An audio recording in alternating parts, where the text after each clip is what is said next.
Well, we have a health alert for smokers. There's new evidence that smoking is making a major illness that already plagues the Mid-South even worse. It greatly increases your chance for diabetes, particularly if you are African American. Dr. Yvette Randall specializes in internal medicine. And Dr. Randall, they seem so unrelated. Why the connection?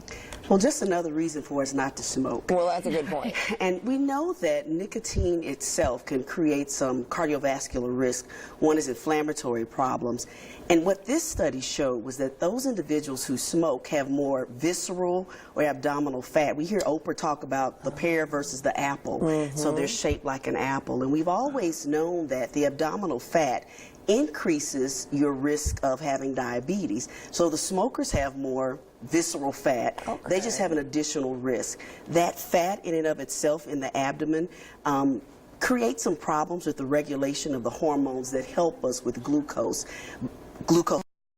But it also creates more inflammatory problems with the blood vessels. And that just creates an overall immune system problem as well, right? If you have inflammation. Right. Inflammation anywhere is not a good thing. We don't want there to be inflammation, especially in the blood vessels. Gosh. And then that increases the risk of heart attack, stroke. So then you add diabetes on top of that. So the smokers increase the risk of having the inflammatory processes that create diabetes. So it doesn't cause diabetes, it just gives you an additional risk. Wow. So outside of just not smoking, I mean, what can somebody do?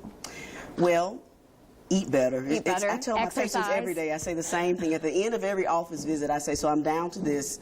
Eat less, move more. I mean, and that is, I mean, it comes to that in almost every disease processes.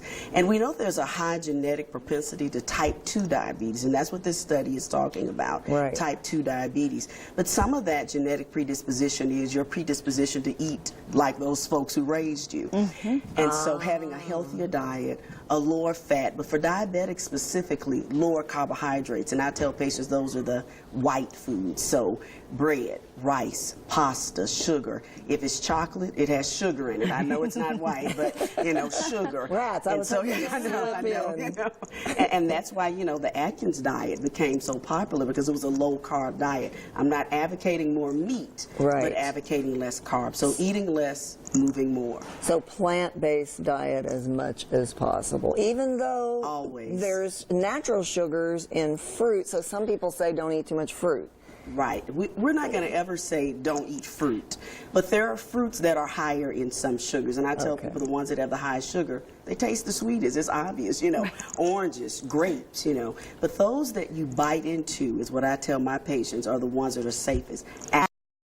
They aren't as sweet, but they're healthy. And don't they have more fiber as well, which helps you metabolize the sugar better? Absolutely. More fiber helps you metabolize everything, helps the gut works better. So yeah, the high fiber, lean protein diet is better than a high carb, high fat diet. And get moving. Move.